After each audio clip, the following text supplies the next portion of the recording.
Hello my lovely 10th. I am your teacher Ruchi Agrawal teaching you maths in my channel Maths with Ruchi में हमारा chapter 5 चल रहा है arithmetic progression का, जिसकी हम कर रहे हैं एक्सरसाइज 5.3।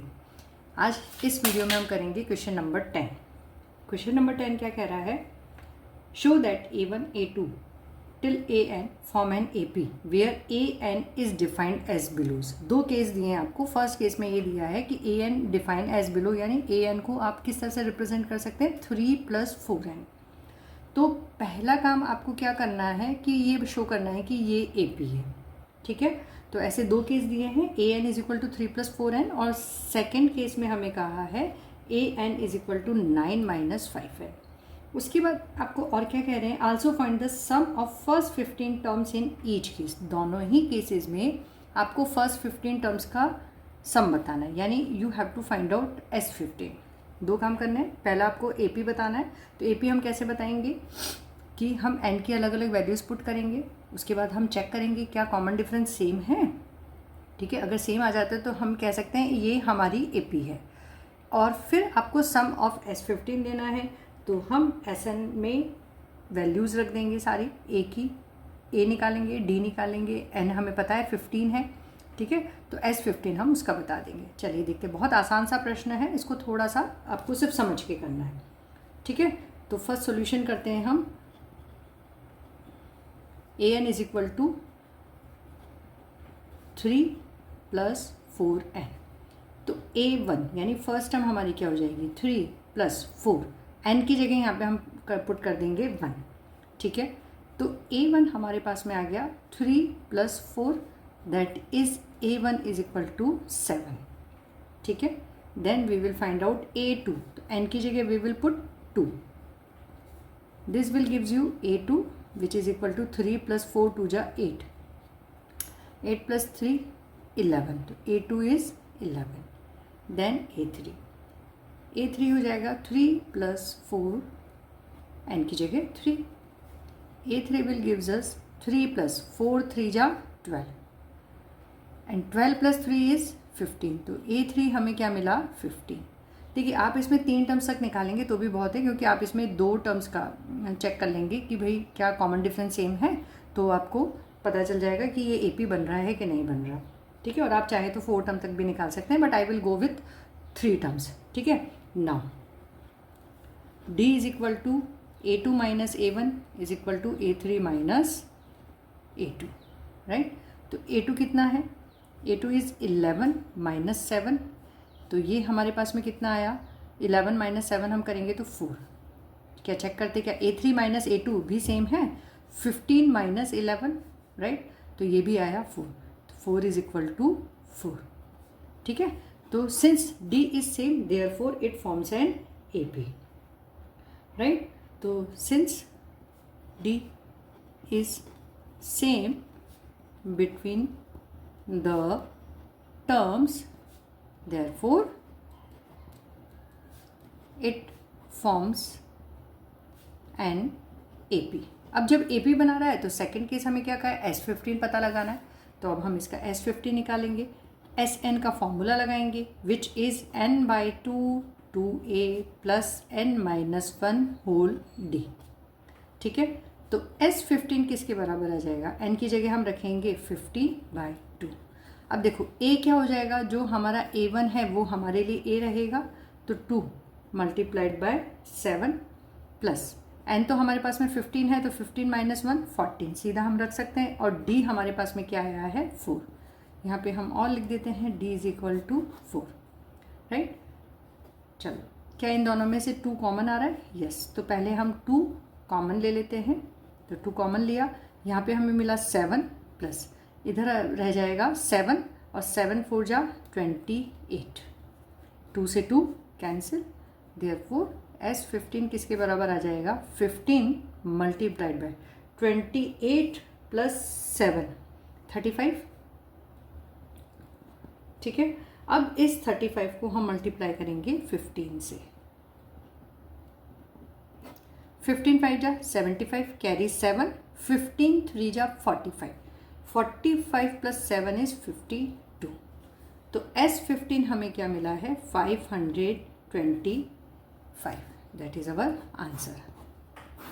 ठीक है, तो बस इस तरह से बहुत आसान सा क्वेश्चन है। आपको सिर्फ ये क्वेश्चन में क्योंकि वैल्यूज़ नहीं दे रखी, एन की टर्म्स में दे रखा है, तो यूजुअली क्या हो जाता है, बच्चे इसको पैनिक कर जाते हैं। ऐसा कुछ भी नहीं है, बहुत आसान सा क्वेश्चन है और आप आराम से इसे कर सकते हैं। ठीक है, इसका सेकेंड पार्ट हम स्टार्ट करते हैं। A n is equal to 9 minus 5n, ये हमें दे रखा है।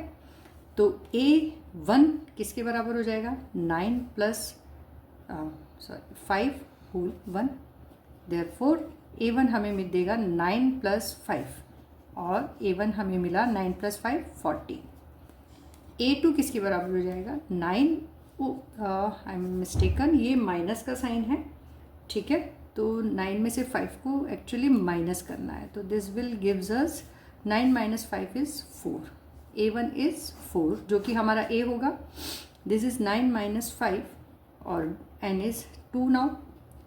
A2 हमें मिलेगा 9 माइनस 5 2 जा 10, तो A2 हमें क्या मिला, 10 में से 9 को सब्ट्रैक्ट करेंगे 1 तो -1। A3 is 9 minus 5, third term क्या है, ये थर्ड टर्म है तो 3, तो A3 हमें क्या देगा, 9 माइनस 5 3 जा 15, तो this will gives us A13। 15 में से 9 को सब्ट्रैक्ट करेंगे वी विल गेट -6। 3 टर्म्स आ गई हमारे। अब हम D निकाल सकते हैं, चेक करेंगे। D is equal to A2 minus A1 is equal to A3 minus A4। ठीक है, A2 हमारे पास में क्या है, -1 -4, तो ये हमें क्या देगा, -5। ठीक है, आप चाहे तो इसमें बीच में लाइन ड्रॉ करके भी इसे कर सकते हैं। A3 क्या है हमारे पास में, -6 माइनस A3 माइनस A2 है, this is A2, -6 minus A2 is -1, तो ये क्या हो गया, -6 प्लस 1, तो दैट इज -5। तो हमारा D सेम आ गया इन दोनों से, D इज इक्वल टू हमें मिल गया -5। D की वैल्यू हमें क्या मिल गई, -5। अब हम SN निकाल लेंगे, तो SN का फॉर्मूला हम एक बार इस क्वेश्चन में दे चुके हैं, दोबारा देने की जरूरत नहीं। पर हाँ, अगर आपको एग्जाम में सिर्फ ये पूछा जा रहा है तो फिर आपको इसमें फॉर्मूला लिखना है। Always right your formula.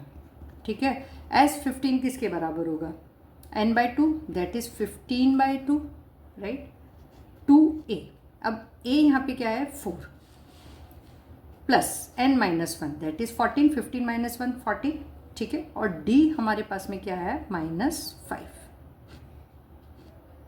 ठीक है, तो S15 हमें क्या मिलेगा, S15 is equal to 15/2।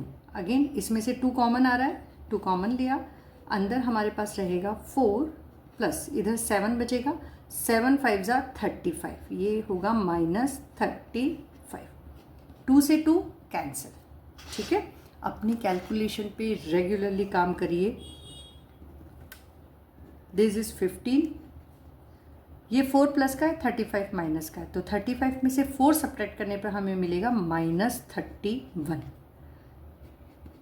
Right. तो S15 किसके बराबर आएगा, 15 1 जा 15, कैरी 1, 15 3 जा 45 प्लस 1 46, 465, ये है माइनस में, -465, दैट इज आवर आंसर। ठीक है, तो ये हो गया हमारा क्वेश्चन नंबर 10। बहुत आसान सा क्वेश्चन है, बस you need some practice for it. ठीक है, आपको क्वेश्चन को पढ़ के, अगेन मैं बार बार आपको एक चीज़ समझा रही हूँ, वापस आपको वो बात कहती हूँ, आप क्वेश्चन को पढ़ के 2 मिनट उस क्वेश्चन को दीजिए, खुद से सोचो कि हम इसे कैसे सॉर्ट आउट कर सकते हैं, कैसे इसे सॉल्व कर सकते हैं। आप जब ये सोचना स्टार्ट करेंगे तो क्वेश्चन सॉल्व करने के आइडियाज़ आपको आने लगेंगे, और एग्ज़ाम में ना जो पैनिक होता है मैथ्स के सब्जेक्ट में, वो पैनिक कम हो जाएगा, राइट। इसके बाद करते हैं हम क्वेश्चन नंबर 11। क्वेश्चन 11 हमें क्या कह रहा है, मैंने इसको आपके लिए रीड कर रही हूँ। If the sum of first n terms of an AP is 4n - n²। First n terms का जो सम है वो आपको दे देगा 4n - n²। What is the first term, that is S1। देखो जो फर्स्ट टर्म है वो S1 के बराबर होगी, वो क्या है, तो यहाँ पे ही इन्होंने हिंट दे दिया कि आपको फर्स्ट टर्म कैसे निकालनी है। आप S1 इसकी जगह 1 की वैल्यू, n की जगह 1 की वैल्यू निकाल कर आप रखेंगे तो आपको फर्स्ट टर्म मिल जाएगी। और आपको ये पता है कि जो सम होता है वो फर्स्ट किसी भी टर्म्स का होता है, तो फर्स्ट S1 क्या होगा, फर्स्ट टर्म का सम, तो वो तो फर्स्ट टर्म इटसेल्फ हो गया। तो जो S1 है वो हमेशा A1 या A के बराबर होगा, ठीक है। तो A1 is equal to S1 हम कर सकते हैं, और इसको ये भी लिख सकते हैं इज इक्वल टू A, क्योंकि यूजुअली हम A1 ना लिखकर A लिखते हैं, ठीक है। फिर आपसे क्या पूछा है, what is the sum of first two terms, आपको S2 निकालना है, sum of first two terms.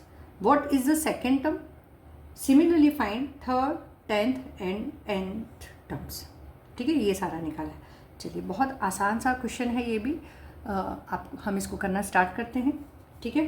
तो अब आपको क्या दे रखा है, Sn is equal to 4n minus n square. सबसे पहले हम n इज इक्वल टू 1 रखते हैं, ठीक है। तो S1 किसके बराबर आ गया, 4 होल 1 माइनस 1 का square. This will gives us S1 is equal to 4 minus 1, therefore S1 is equal to 3। तो ये हमारा फर्स्ट आंसर आ गया। अभी हम इसको और कैसे लिख देंगे, A1 is equal to A is equal to S1 is equal to 3। तो this is our first answer, ठीक है। आपको फर्स्ट टर्म मिल गई। अब आपको क्या पूछा है, इसने आपसे पूछा what is the sum of first two terms. अब आपको S2 निकालना है। S2 किसके बराबर हो जाएगा, 4। n की जगह हम रख देंगे अब 2 माइनस n की जगह अगेन 2 स्क्वायर।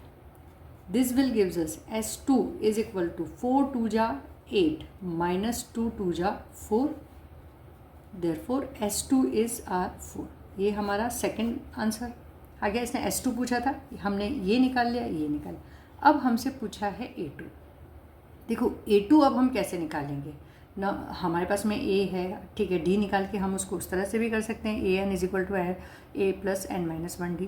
पर अभी हमारे लिए बड़ा आसानी से ये निकल सकता है, कैसे, S2 माइनस S1 करके। एक्चुअली AP में होता क्या है, जैसे मैंने एक AP लिया 2 4 6 राइट 8, ये AP है। तो S1 क्या हो गया इसमें 2, S2 क्या हो गया, फर्स्ट टू टर्म्स का सम, यानी 2 प्लस 4 प्लस 2 6। तो जो सेकंड टर्म कैसे निकालोगे आप, S2 माइनस 6 में से 2 को सब्ट्रैक्ट करोगे तो आपको सेकंड टर्म आ जाएगी, 6 माइनस 2 इज 4। तो बस इसी कंसेप्ट को हम यूज़ करने वाले हैं इस क्वेश्चन में, ठीक है। तो थर्ड हमसे पूछा है A2 किसके बराबर है, S2 माइनस S1 के बराबर होगा। नाउ S2 हमें क्या दे रखा है, हमारे पास में आया है 4 और S1 है 3, देयरफॉर A2 हमें क्या मिल गया, 1, ठीक है। तो A2 हमारे लिए क्या हो गया है, 1। अब आपसे क्या पूछा है, अब आपसे A3 पूछा है, A10 पूछा और AN पूछा है। देखो अभी हम इसको इससे भी सॉल्व करके निकाल सकते हैं, लेकिन वो लंबा प्रोसेस हो जाएगा। अब हम A3 और A10 बाद में निकालेंगे, पहले हम AN निकाल लेते हैं n की टर्म्स में, ठीक है। क्योंकि हमारे पास में A आ गया, हमें मिल गया A, हमें मिल गया है D, हम फाइंड आउट कर सकते हैं, तो हम AN n की टर्म्स में लेके आ सकते हैं, राइट। तो पहले हम AN निकालते हैं, तो उससे एक जनरल फार्मूला मिल जाएगा और उससे इजीली 1 स्टेप में आपका A3 और A10 आ जाएगा। मतलब उसका लंबा सॉल्यूशन भी हो सकता है कि इसी में आप 3 3 रख के उसको सॉल्व करें, फिर सब्ट्रैक्ट करें, A3 माइनस A2 करें, फिर A10 minus S3 minus S2 करें, S10 माइनस S9 करें, पहले पर S10 निकालें, S9 निकालें, but we will go for पहले हम AN निकालेंगे, ठीक है। सिंस AN का क्या फॉर्मूला था, AN is equal to A plus n minus 1 whole D। तो पहले तो हमें D चाहिए इसके लिए, तो हम D निकाल लेते हैं। D is equal to A2 minus A1। A2 क्या दे रखा है, 1 माइनस A1 आया हमारे पास में 3, तो D हमें मिल गया -2, ठीक है। तो D की वैल्यू क्या हो गई, मैं और एक जगह लिख लेती हूँ, D इज इक्वल टू -2। तो AN is equal to A हमारे पास में है 3 plus n minus 1 as it is, और D इज -2, राइट। तो AN को हम कर सकते हैं 3 प्लस -2 को हम n से मल्टीप्लाई करेंगे, हमें मिलेगा -2 है, -2 को हम 1 से मल्टीप्लाई करेंगे, हमें मिलेगा माइनस माइनस प्लस 2। अब देखिए दोनों टर्म्स प्लस की हो गई, तो AN की वैल्यू क्या आई, 5 माइनस 2n। ये भी हमारा एक आंसर है क्योंकि हमसे AN पूछा है, ठीक है। AN की वैल्यू हमारे पास में क्या आई, 5 माइनस 2n। अब हमारे लिए आसान हो जाएगा A3 और A10 फाइंड आउट करना, ठीक है। तो A3 किसके बराबर आएगा, A3 हो जाएगा 5 माइनस 2, n की जगह हमने रख लिया 3। यहाँ पे आप लिख सकते हैं using an is equal to 5 minus 2n। ठीक है, तो a3 हमें क्या मिल गया, 5 माइनस 3 2 जा 6, राइट। तो a3 इज -1, a3 की वैल्यू क्या आ गई, -1। a10 इज इक्वल टू क्या हो जाएगा, 5 माइनस 2 और n की जगह 10। This will gives us a10 is equal to 5 minus 20 और a10 इज इक्वल टू -50। तो ये हमारे सारे के सारे इसमें आंसर्स आ गए। ठीक है, तो हमें एक आंसर ये चाहिए था, एक हमें S2 चाहिए था, फिर हमें A2 चाहिए था, फिर हमें D नहीं चाहिए था, हमें AN चाहिए था, A3 चाहिए था और A10। ठीक है, इसके बाद हमारा question number 12 which is again very easy question. Question number 12, इस तरह की जो क्वेश्चन नंबर 12 है, इस तरह के क्वेश्चन यूजुअली हमें ऑब्जेक्टिव्स में पूछते हैं, तो बहुत आसान सा क्वेश्चन है, इसको आप बड़े इजीली कर सकते हैं। Find the sum of first 40 positive integers divisible by 6। आपको S40 निकालना है, ठीक है, वो आपको फाइंड आउट करना है। इंटीजर्स डिविजिबल बाय 6, जो कि 6 से डिविजिबल हो, डिविजिबल बाय 6। अच्छा, वो भी आपको फर्स्ट 40 लेना है। ठीक है, तो AP क्या बनेगी, डिविजिबल बाय 6 की, यानी वो 6 की टेबल होगी ना। ठीक है, तो ये हो जाएगी 6 12, 6 2 जा 12, 6 3 जा 18, ठीक है, 6 4 जा 24 एंड सो ऑन। तो अब आपको ये 40 तक S40 आपको निकालना है। ठीक है, तो अगर ये A40 है तो इस तरह से, तो हमारे लिए तो बड़ा आसान है। देखो A आपको मिल गया, क्या क्या हिडन इन्फॉर्मेशन में मिल गई, A मिल गया 6 है, D क्या हो जाएगा, आप चाहे करके भी देख लें, 12 माइनस 6 या डिविजिबल 6 है या मल्टीप्लाइड बाय 6 है, तो वो हमेशा क्या रहेगा, 6 ही रहेगा। तो D इज इक्वल टू 6, क्योंकि हमने नंबर कौन से लेने हैं, डिविजिबल बाय 6। ठीक है, अच्छा, क्या n है हमारे पास में, yes n is equal to 40 है। तो क्या अब हम S40 निकाल सकते हैं, ऑफकोर्स हमारा फॉर्मूला अब लगा सकते हैं हम। अब हम n/2 a प्लस एल तो लगा नहीं सकते, तो हमें कौन सा लगाना है, वही n/2 2a plus n-1 whole d। ठीक है, तो यही फॉर्मूला हम लिखेंगे, Sn is equal to n/2 2a plus n-1 whole d। ठीक है, Sn 40 है, n की जगह 40 डिवाइडेड बाय 2a 2 और a हमारा 6 है, प्लस n-1, तो n 40 है, तो डायरेक्टली n-40 - 1 इज 39 और d हमारे पास आया 6। ठीक है, तो ये 20, राइट। S40 हमें क्या मिला, 20 मल्टीप्लाइड बाय 6 2 जा 12 प्लस 39 को 6 से मल्टीप्लाई करना है, 6 9 जा 54, कैरी 5 और 6 3 जा 18, 18 प्लस 5 23। ठीक है, तो ये हमें मिल जाएगा 20 मल्टीप्लाइड बाय 12 प्लस 234 इज 246। ठीक है, तो S40 क्या हो गया, 0 एज इट इज़ आ जाएगा। इस 2 को मल्टीप्लाई कर लेते हैं, 6 2 जा 12, कैरी 1, 4 2 जा 8 प्लस 1 9 एंड 2 2 जा 4, 4920। That is our answer, 4920। ठीक है, तो ये हमारे क्वेश्चन नंबर 12 तक आज हमने कंप्लीट किए। नेक्स्ट वीडियो में हम करेंगे क्वेश्चन नंबर 13 से, तब तक आप सीखते रहिए। ठीक है, और हाँ, एक चीज़ और बोलूँगी, एज माई एक्सपीरियंस, मेरा कोई 15 से 20 ईयर्स का एक्सपीरियंस है टीचिंग का। ठीक है, तो एक चीज़ और आज आपको बोलूँगी, सीखते तो रहिए, साथ में सिखाते भी रहिए, it will helps you a lot, right. ठीक है, तो इसी तरह से अपना प्यार अपनी रुचि मैम के लिए बनाए रखिए, लाइक शेयर सब्सक्राइब करिए, और कोई भी प्रॉब्लम हो, आपको कोई भी क्वेश्चन है जिसमें दिक्कत आ रही है, तो कमेंट सेक्शन में पोस्ट करिए, I will there for you, I will answer your all comments. Thank you so much everybody, till then bye bye, मिलते हैं अपने नेक्स्ट वीडियो में।